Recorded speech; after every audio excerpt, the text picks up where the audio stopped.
everyone. This is the Donetta D. Mooring Sleep Show. And my special guest is David L. Murphy. He is the publisher of the National Black Unity newspaper. And I have a few questions I would like to ask him. All right, Mr. Murphy, why did you decide to start a newspaper publication? Oh, wow. And that's a long story. You prepared for a long answer. Okay. Well, All right. first and foremost, I've been publishing for over 30-something years.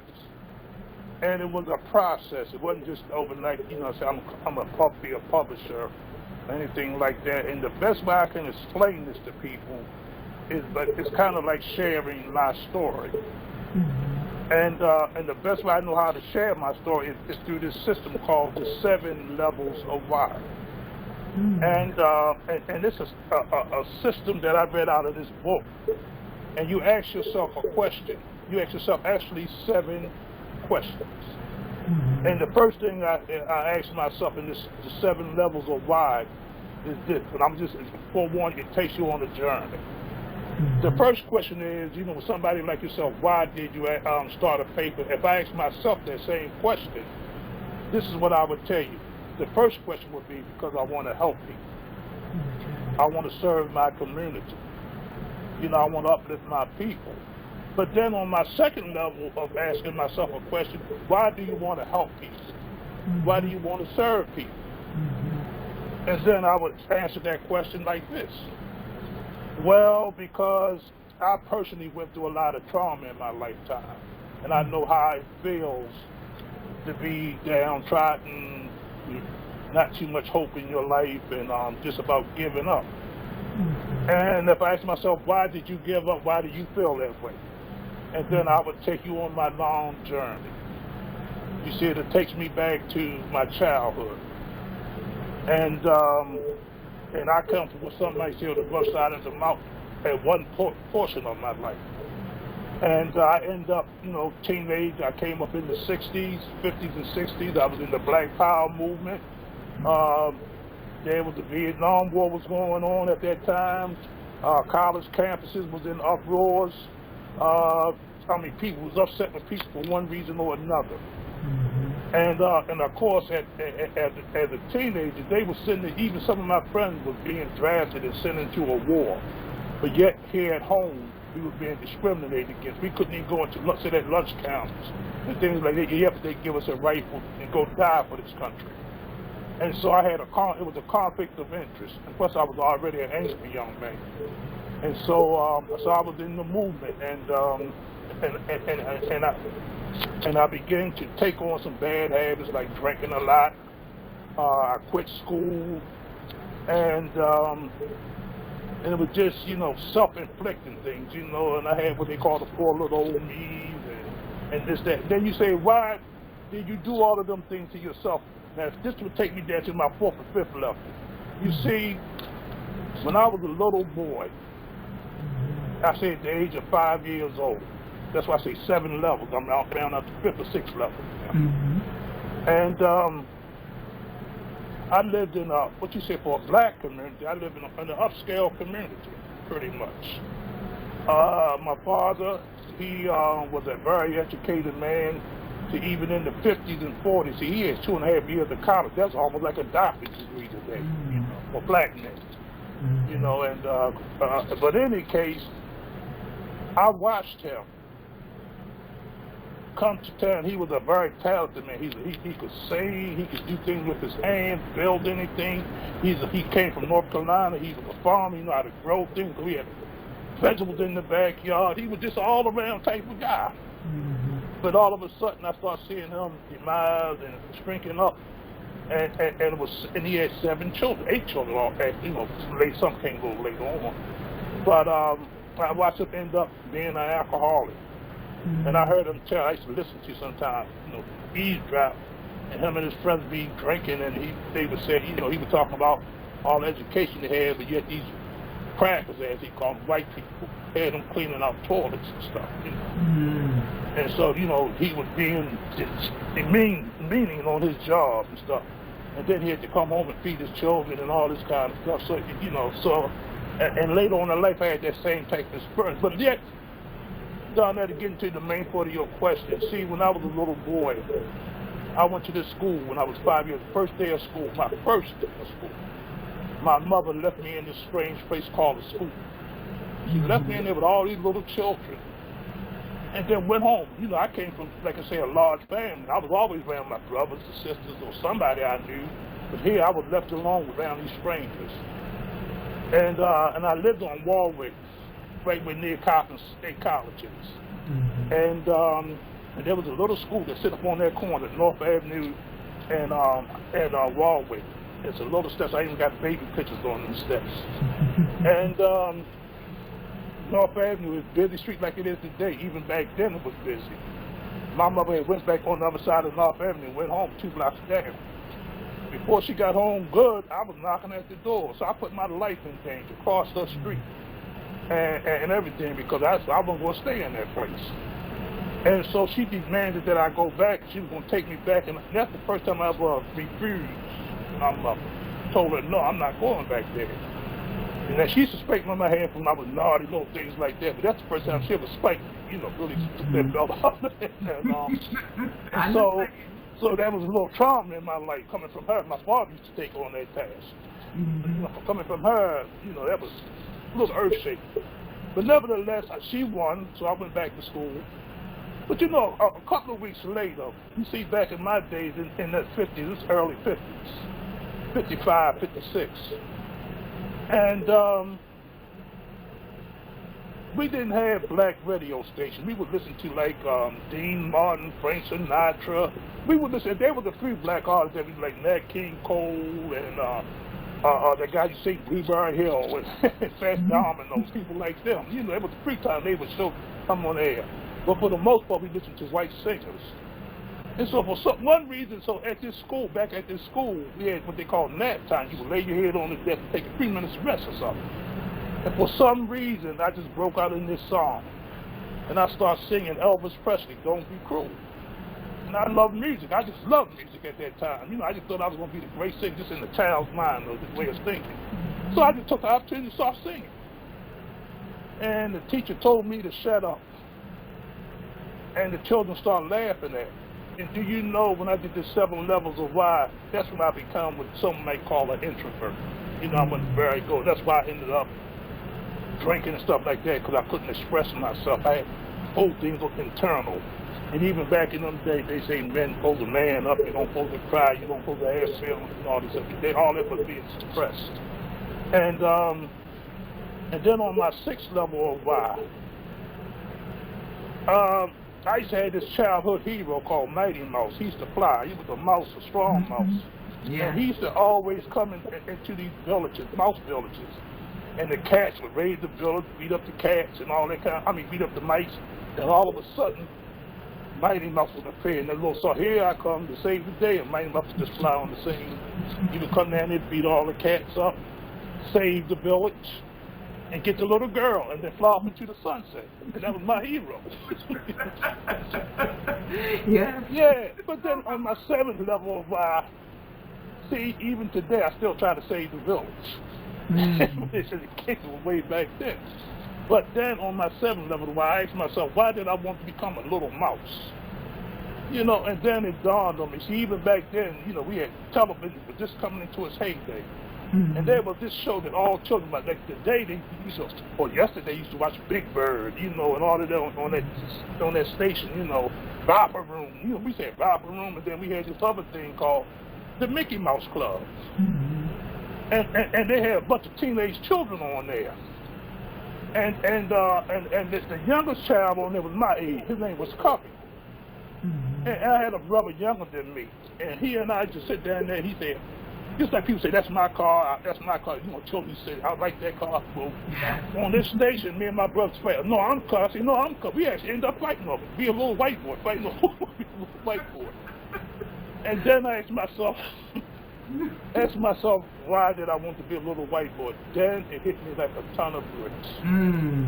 all of this year, you know, what I do today, like the first question, why did you start a newspaper, why I do the things I do, it all started way back then.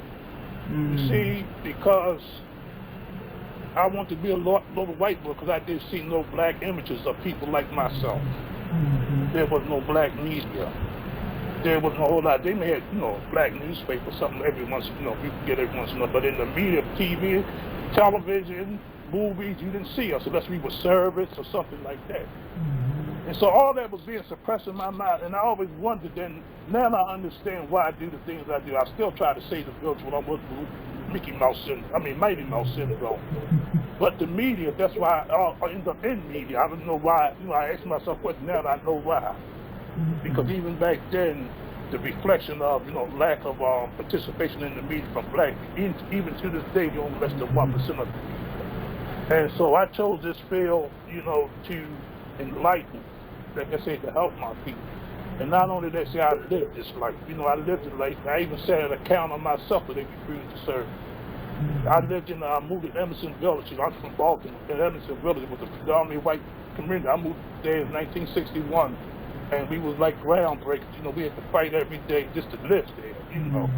And I had to walk through a gauntlet of people calling me every kind of name you could think of, just walking through the ring to get to school, then get on a bus.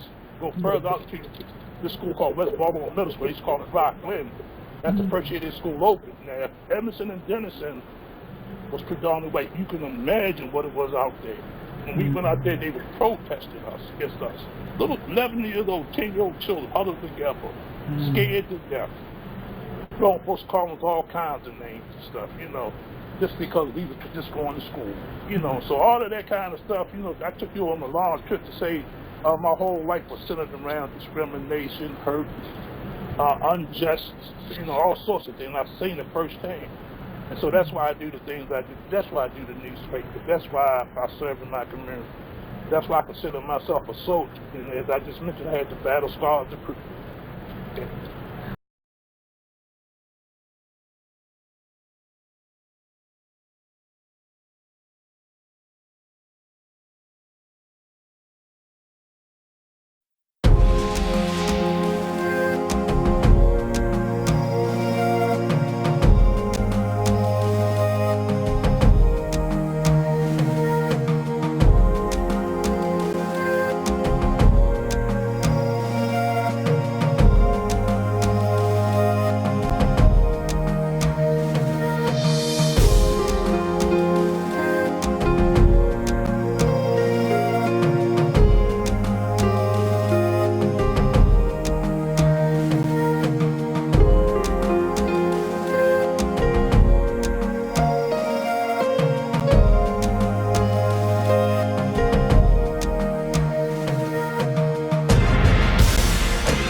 Myself a soldier, and as I just mentioned, I had the battle scars to prove. Well, I really thank you. I really appreciate that you expressing that, and that's something that I plan on doing myself. And I think our listening audience should also do the same. Now, I have another question. What do you see missing in our community? Well, there's quite a few things that's, I wouldn't say, it's not exactly, I would say missing.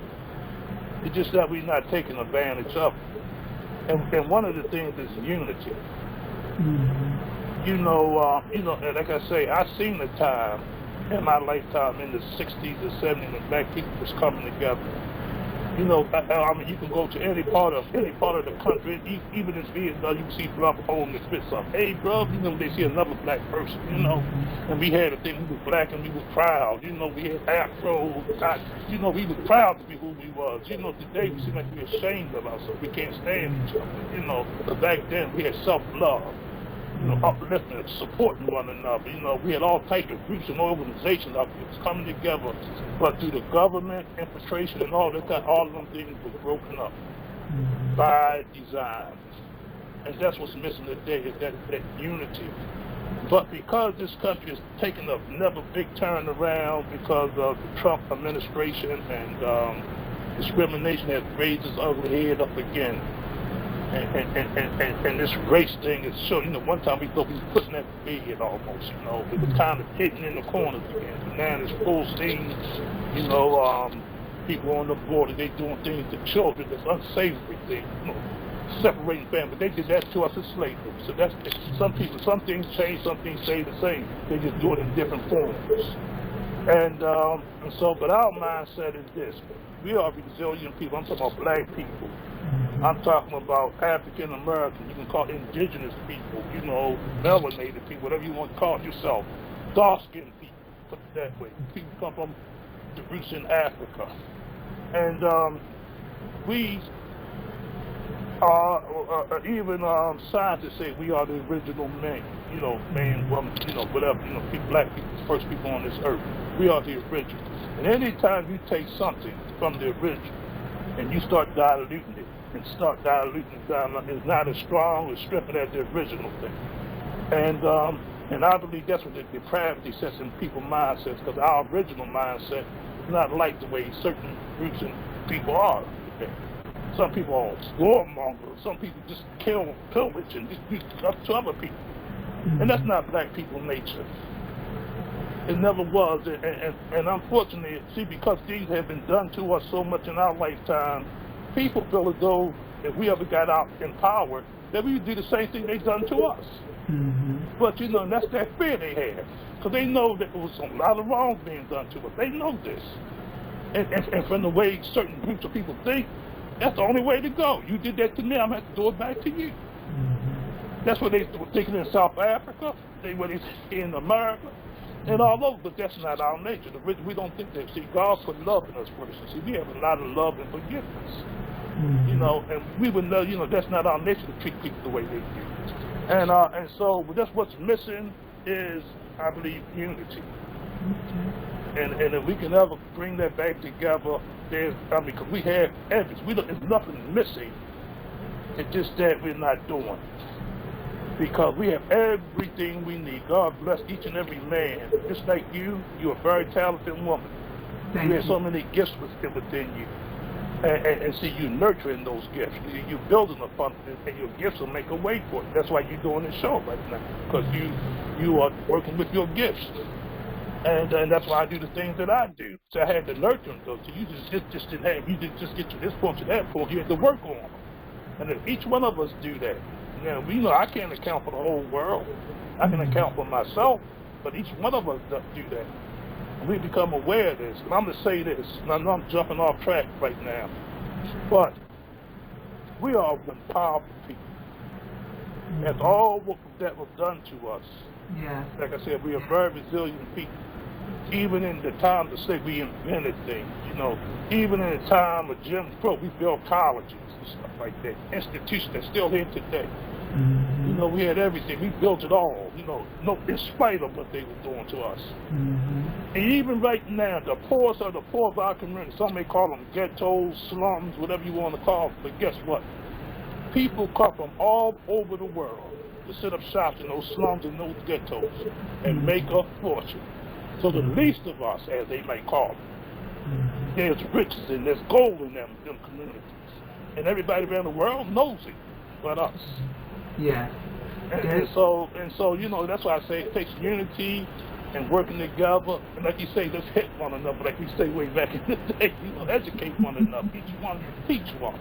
Yeah. Okay, back to you. Yes. Well, I really understand how unity is very strong. And I now understand why your newspaper is called the National Black Unity Newspaper. So that comes to mind, what are your future plans with the Black Unity Newspaper? Oh, well, there's, like I said, we just built, like I said, what we're doing right now is building the foundation. There's a lot of things that's on my agenda anyway. One of the first things is creating more, as I said before, we don't let the 1% of the meeting. Do you know, I'm sitting right, I was looking behind you. You're an author yourself. We have so many authors out here. People, I'm looking at Tyler Perry and people like that built his own studio, making his own movies and stuff like that. That's another form of media. But in those books, I got a bunch of books sitting behind me right now. 90% of them are written by black people. Powerful information there. Powerful. But the only thing is, we need to get that information out. And that's one of the things that the National Black Unity News is going to be hosting a lot of authors. So we have people like yourself inside the National Black Unity News sharing information, what you do, and how you can help enhance other people's lives. See, people like yourself is the ones that makes the National Black Unity News what it is. So we have a host of people that come to in with their own expertise, come together in a collaboration. And we put all this information into one publication. And we're different from other newspapers because we are self-supporting. We are not kept for the death. We are not kept, and I hate to say this, but I have to say it. There's over 200 black newspapers out here. And they all pretty much run the same pretty much way. They're dependent on a few major advertisers like that. Most of them deal with maybe a cigarette company or alcohol company to take a full-page. The lottery system usually take out a full-page ad in black newspapers. And just that they usually have 3 or 4, maybe a black or white supermarket. But unfortunately, those papers cannot say if that supermarket was putting out bad meats or food in our community, they couldn't open their mouth. They depended on their paper. They cannot say if something was going on in the city, they can't say open their mouth about it because that city would take that ad away from them. So they're kept. That's what I say by the word being kept. And so we're independent. And guess what? Because they try to model themselves after the larger white newspapers, they outprice their own community. The black people can't afford to advertise in their own black newspapers. I live in Baltimore. I'm gonna give you an example. The Baltimore Times here in Baltimore, and the Afro. And if you took out a quarter-page ad in there in one of them newspapers, probably cost you about $900 or $1,000. And that's in the Baltimore Times. The Afro might cost you about $1,200. And it's only that ad gonna run for 1 week, one issue. And if you don't get your return, all that money is down the drain. And most black businesses do not have that type of budget to do that, so they outprice their own community. That's why they're dependent on us, just on those 3 people. But in our publication, we on purpose made our rates low so that everybody can participate. And not only that, we run our publication quarterly. When we put you in there, you run for almost 90 days, 3 months. Longevity. And not only that, it's archived. You can always go on our website and see the old newspapers. Well, so we not only give you longevity, but besides our publication, see, most black newspapers, they still try to put general news in their newspapers. Because of the internet and everything else. By the time they get to a newsprint, that's old news. It have been on the internet and tossed around and discussed and they on to something new. Then here come a week later, it says somebody's newspaper. It's just old news, And so, people want things quick, fast, and hard. So our publication is so different because the stuff we put in there is time. It's time-sensitive information that is good for yesterday and it's good for today and it'll be good for tomorrow as well. So that what makes us different from all the rest of the newspapers. Besides, these other newspapers, they're only circulating in their geographical area, their city or their town. The National Black Unity News is circulated nationwide. Now, I can't think of another black paper that is circulated nationwide. Except for maybe like the Nation of Islam, they're only in major black cities, they're not, in almost every state. But another Muslim paper, but that's it. But a general paper like ours, I think we're the only game in town, on a national basis. That's wonderful. That's wonderful. Okay, now the other question I have is, where do you get the energy and sleep to produce a national newspaper? Well, let me say this. I'm always a student, and I learned the hard way. See, I'm not what some may say a very educated man in the school system. But in the streetwise, I may be have a doctorate degree or something, because I'm self-taught. I even had a computer from the inception, from computers most people didn't even think about. I had one, I had to sit up in libraries, I had to sit up in Kinko's and stuff like that. He put a little cutting and paste. I do all kinds of little things back in this that most people would never do. And so, I didn't sleep. because most creative hours was the wee hours of the morning, 2, 3 in the morning. I would get up and run down, can't go 3 or 4 in the morning, and so I never did get enough proper sleep, and I found out later on that that wasn't good for me. I had so many surgeries, heart surgeries, all types of things that happened to me. And I think all that related to stress, lack of sleep, because my mind is always working. I can't sleep sometimes because my mind, I'm thinking about this or thinking how to do this and how to do that. And so lack of sleep was never a luxury for me. As a matter of fact, I didn't get my proper rest. And therefore my body had shut down. I even went into a state of depression one time. All kinds of things happened to me. But I'm a fighter. I keep getting back up. But I can imagine with the proper resources, the proper diet, and the proper sleep, that could have been so much more effective. That's correct. And right now, I'm just beginning to learn. Here I am, 68 years old now, and I'm just beginning to learn. But I tell you one thing: it's never too late. Yes, that is correct. Now, you know what? Because like I said, I got so much, like you said, what's next on the, I got so much on the agenda on Darnetta, so much to look forward to. I feel like I'm just getting out of high school. My life's just beginning. I got work to do. But I have to learn to work smart, not hard, not the way I used to do things. Be out in the morning, try to do it all. Right. I'm learning you have to delegate, you have to eat right, you have to exercise, you have to get your proper sleep and rest, and you have to have what you call balance in life. That all work. And you have to take time off for family. You have to take time off for you, especially you. And a lot of these things. So I'm just coming around to that now. So, but it's like I said, it's never too late. But it's a shame if I had known that 10, 20, 30 years ago, how much more effective I could have been. Not only just in business, in my whole life in general. Right. I could have said, oh my goodness, I can't even imagine. But then, that was yesterday. Yes. But today, I'm making changes. I'm always a student. That's and I'm always willing to learn. That's why I listen to you. That's great. That's great. Now, my last question. How does getting quality of sleep affect your business? Well,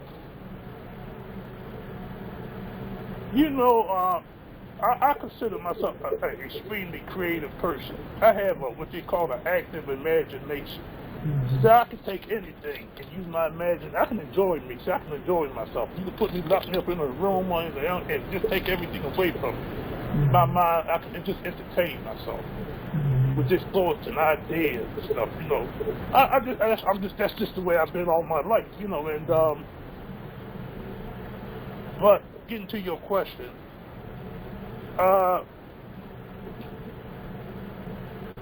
There has been times when my mind, I come up with great ideas, fantastic ideas. But the mind is saying this thing, but my body is shut down. I don't have the energy. Because I wasn't eating properly and everything, I just didn't have that get up and go. And so therefore, a lot of those great ideas just had to be thrown because I didn't have, and even though they're still powerful stuff, but if you not mentally, physically, even spiritually fit, if these things have to work in conjunction together, then if you, without even one of them, it can be devastating to you, mentally and especially physically. And I know that for a fact. Because like I say, I've been hospitalized so many times in my lifetime. And I believe a lot of it had to do with stress. And it's the worst thing in the world for somebody like me that had these great ideas, and then you beat yourself up because you didn't implement them. And then when I see my brothers and sisters out here on the streets suffering, sometimes I take that internally. I think, if I would have did my job, maybe they would have a better chance or something like that, And I know that's wrong. You can't take on the world, but that's the way a lot of us fail sometimes. You know, we look at our children. If I had did this, maybe if I'd have done that better, maybe if I'd have did this thing, but you know. So like I say, I'm still a student, and I do know that I do have enough power, so that all of us do, that we can actually change people's lives. We can change our own life, but we can change those around us too, just by if we did what we need to do. Well, I really appreciate your time and your patience, and most of all, how the newspaper is a way to expand and also get the word out. And the most important thing is that it's serving our community. And it's just not, well, locally, but nationally, which is great because it's just not in Baltimore, Maryland, it's all over. And now I did want to ask you, I thought you had mentioned a while ago that it's just not in the United States. Did you also mention, or is it also in another country? Matter of fact, we're in several countries. We even have a page inside the National Black Unity News coming from Nigeria. That's great. And we have a couple of people that travel to Africa quite often. They take our publications to all these different African countries. I've even belonged to a group called Maryland Council of Elders, and we had major events, and we invite people sometimes from around the world to come to our events. And I shared information with them, and they have expressed interest in taking the paper back to their country. See, they love the model that we have. See, a lot of people talk about unity, but see, the way the paper publication is ran, it's a great demonstration of unity. That's what has been expressed back to me. You know, they say this is a prime example of how we can come together. They see all of these different people come together up under one publication, and they think that's unique, you know. And so we're not just talking unity; we actually doing it. We walking the walks and talking it as well. And like I said, we are circulated in a lot of countries. And see, that's what you say, my aspirations. No, see, like I say, we're going to put in the work, and we don't know where it's going to stop.